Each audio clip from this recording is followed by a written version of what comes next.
How's it going, everybody? Sean with LUMIX USA here, and I am very excited to come to you guys today to talk about the brand new 28 to 200 millimeter f4 to 7.1 Macro OIS.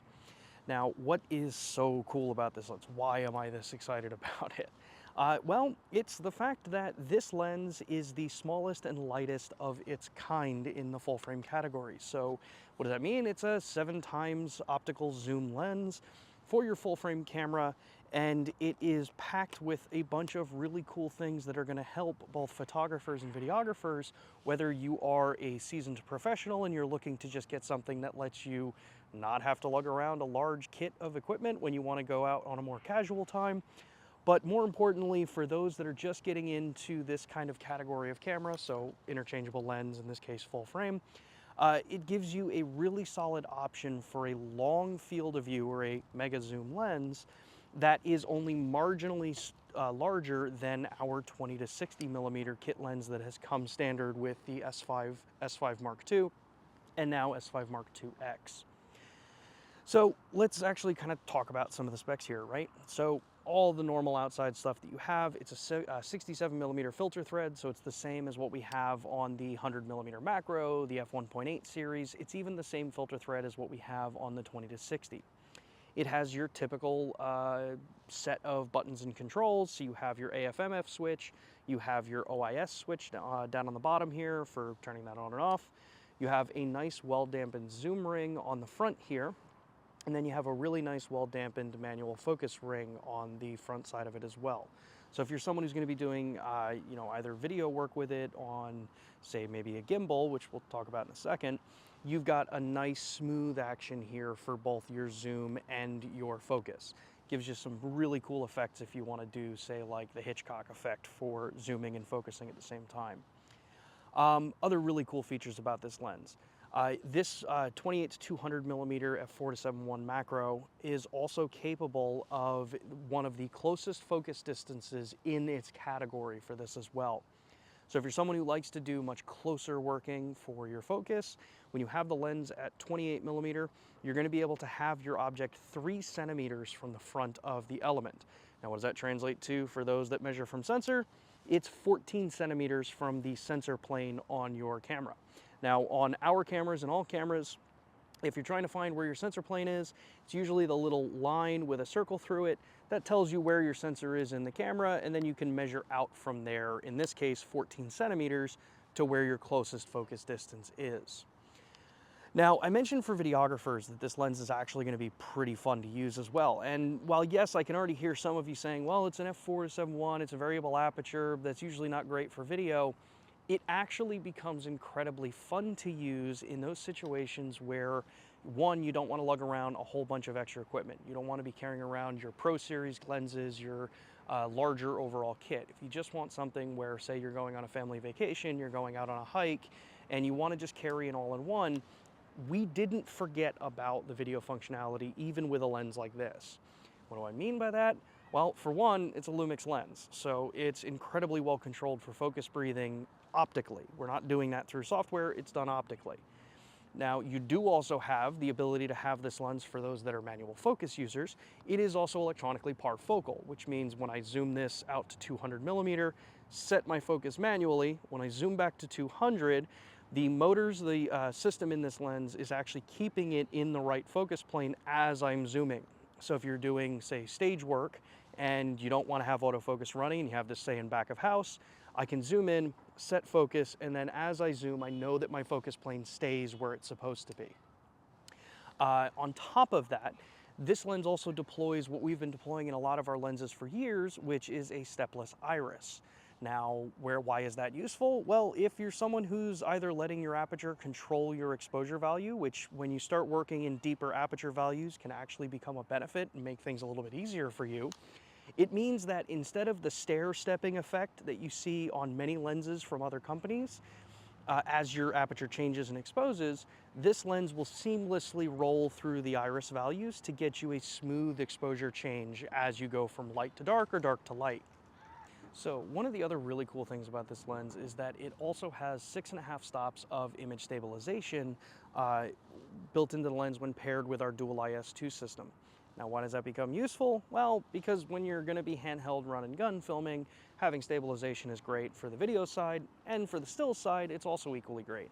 Being able to shoot at 28mm and stop your shutter speed much slower by around 6.5, 7 stops, it means that you can do a lot more creative work with it. You can drag your shutter longer than you would typically have for lenses like this.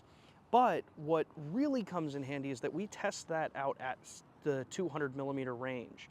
So if I'm going to be filming long distance, it means that all the way out to the farthest range that this lens offers, you're going to get that 6.5 stop stabilization effect when used with like an S5 II, an S5 Mark IIX, even back with the S1, S1R, and S1H. Some of the other cool things here. The lens is, as I mentioned much earlier, it is much closer to the 20 to 60mm that we've already had as a kit lens on the S5 series. So this truly does become a nice compact option for those that want to be able to have that kind of, focal length option available, but don't want to carry around multiple lenses. But even if you do want to carry around multiple lenses, if your kit is paired from the 28 to 200 plus, say, one of our f1.8 series primes, because maybe you want that shallow depth of field bokeh that you can get with those, your whole kit, the camera, 28 to 200, and one of the f1.8 lenses is coming in at under 1,500 grams. When you want to pair that with, say, the 100mm macro, you can carry that as well. That's also going to come down under 1,500 grams. But its probable best paired optic in our lineup currently is going to be the 14 to 28. Now, with the 14 to 28, a couple cool things there when paired with this lens. You're going to have your front focus ring is going to be positioned pretty much in the same spot. So if you're going to be on a gimbal with this, you don't have to worry about repositioning your focus motors if you're using manual focus assist motors. But also, it really comes into what we've done and engineered for balancing. So many times on mega zoom lenses like this, or honestly any zoom lens, once you move off the focal length that you have balanced your gimbal with, you have to rebalance the gimbal. Now with this, if you go to 75mm, and you can actually measure that right on the back of the camera, we have a readout of what your focal length is, you'll be able to actually balance this at 75, and then even if I zoom this to 200, or I zoom this out to 28mm, it stays balanced on that gimbal. So it means that it's much more usable, and you can do things like that focus pull for, the focus and zoom pull for things like the Hitchcock effect. But when you pair this with something like the 14 to 28, you also no longer have to rebalance the gimbal there. So effectively between those two lenses, which again is still going to be under 1,500 grams for the full kit there, you now have reach from 14mm all the way out to 200mm between these two lenses that can be balanced on a gimbal once and not have to be redone later. So I've had a lot of time to work with this lens. I had the great opportunity to be able to travel cross country on a short little vacation out to Sedona and White Sands National Park, where I took my S5 Mark IIX and the 28 to 200, and that is the only kit that I brought with me.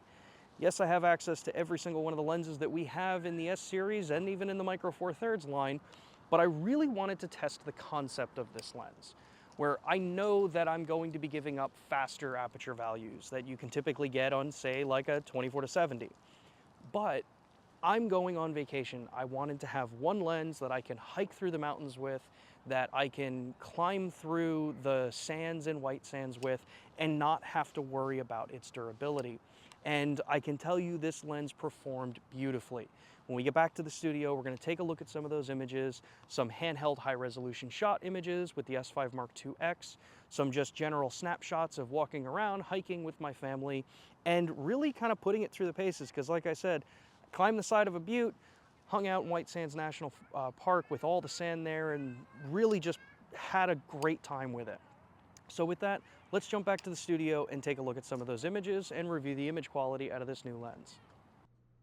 All right, so what makes a lens like this so important, right?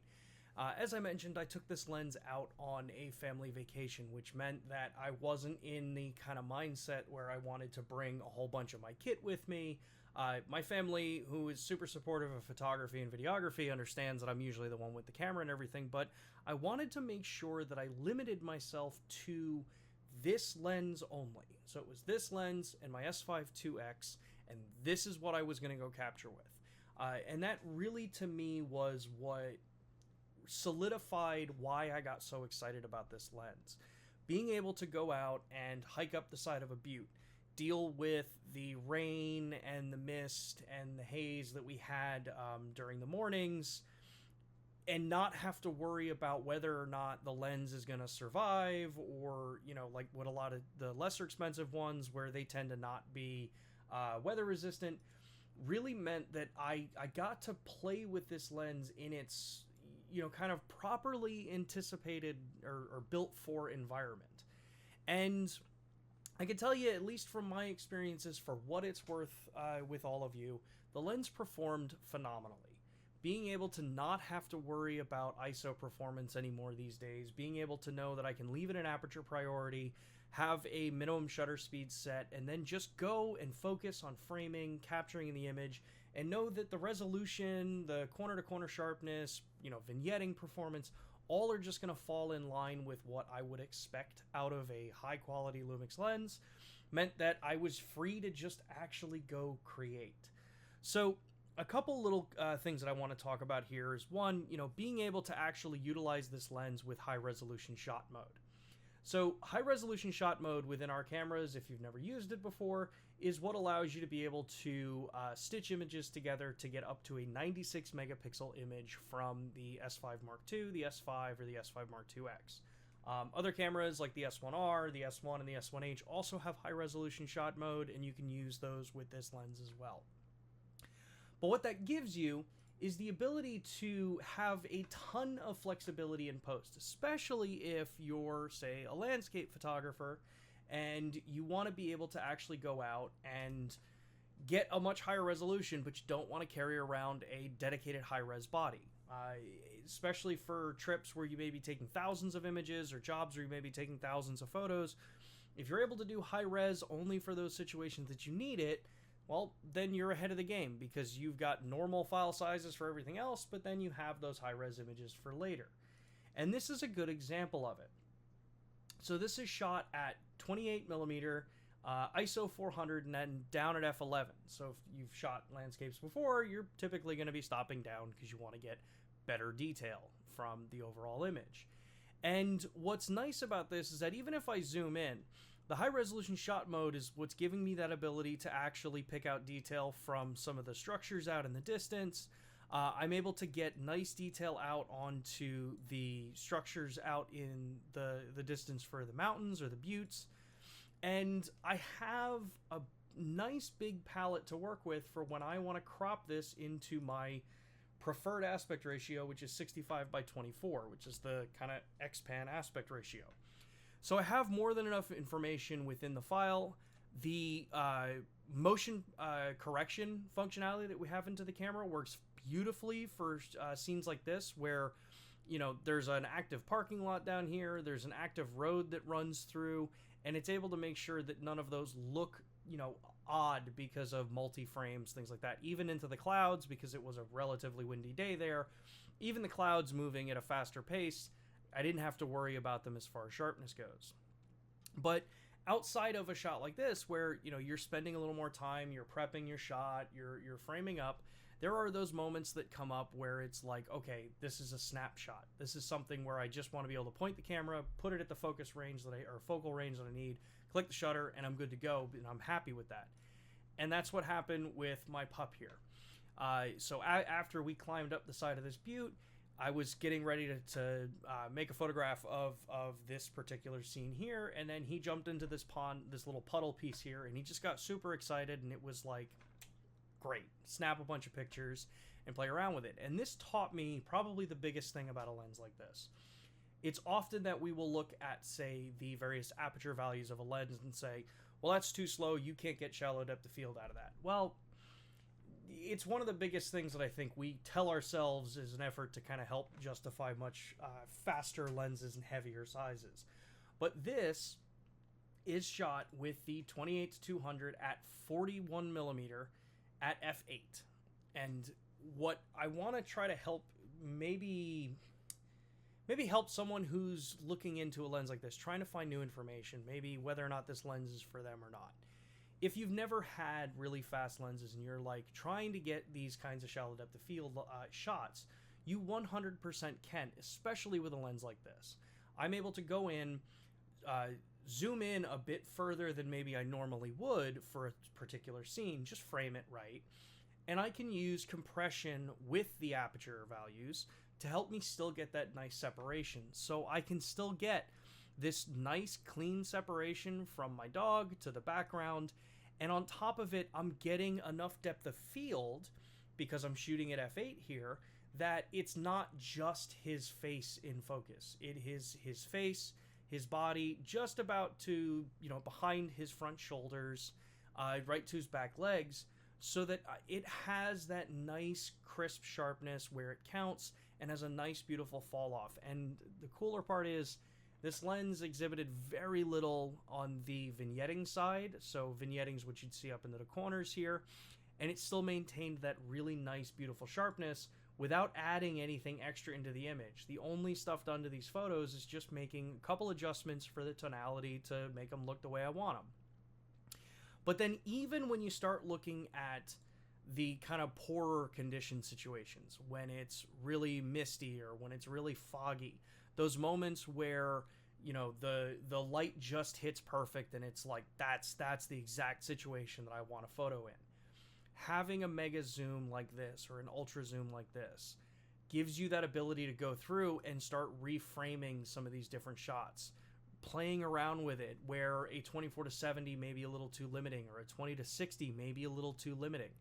Being able to just shift around and say, okay, do I want a little bit wider frame of a shot here, or did I want to go much tighter and kind of work with some of that compression? This lens gives you all of that, because all of those focal lengths are right at the tip of your finger. Even being able to do things like isolating, various different shots out, working on the framing of the overall image. Mega zooms are these kind of like all-in-one lenses, I think many people call them, often are the ones that tend to be the most fun to go shoot with, because you have all of this flexibility at the tip of your fingers. So thank you so much for tuning in. This is a really fun lens. I encourage all of you that when the lenses become available in your local region, that you can get your hands on them and actually play around with them a little bit. I encourage you to go do so. It's amazing how much fun optics can be, especially when we kind of start to look outside of just saying like, hey, for the best image quality, I need like a 24-70. And while these are incredibly beneficial and great for the professional side, having something truly compact, travel ready, can bring a ton of joy back into your photography and filmmaking. Now, unfortunately, I don't have many filmmaking examples that I was able to show you, because truth be told, as many of you know, I am much more of a photographer than I am of a videographer. I only do video really when it comes to these live streams or these recordings for the streams. But I'm sure you're going to see a lot of other coverage about the lens from people who are using it maybe from a more video perspective. So other than that, we will be live again next Thursday at 2 p.m. Eastern Time, so I encourage you to tune in then. If you liked this content, if you liked the video, please consider giving us a like and a subscribe if you haven't already. It helps us grow this channel. And outside of that, I hope you all have a great weekend. I hope you have a great rest of your day. And yeah, we'll see you again next Thursday at 2 p.m. Eastern here on YouTube.